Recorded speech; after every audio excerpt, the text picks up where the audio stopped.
მალე გრიგოლ რობაქიძის სახელობის უნივერსიტეტის ჟურნალისტიკის სკოლის მეორე კურსის სტუდენტთა პირველი იმიტირებული პირდაპირი ჩართვა.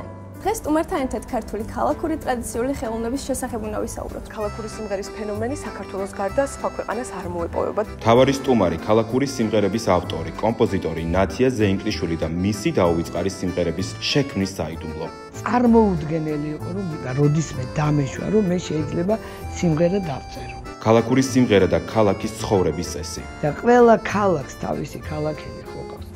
და ეს ქალაქელი ადამიანები სხვადასხვა კუთხის ისე გვანან ერთმანეთს, რომ ვერ წარმოგიდგენია.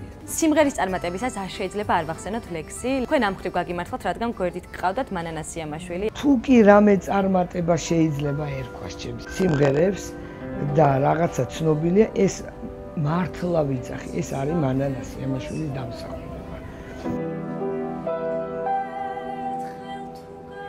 ნათია ზეინკლიშვილის ერთ-ერთი გამორჩეული სიმღერის ისტორია და მომავალი ჟურნალისტების მთავარი სიურპრიზი. შემთხვევით ავიღე რაღაც წიგნი, რომელიც არ უნდა ამეღო და აი რომ რაღაცა გადავშალე და ვხედავ ის ლექსი მანანას შვიდიცის ანგელოზი.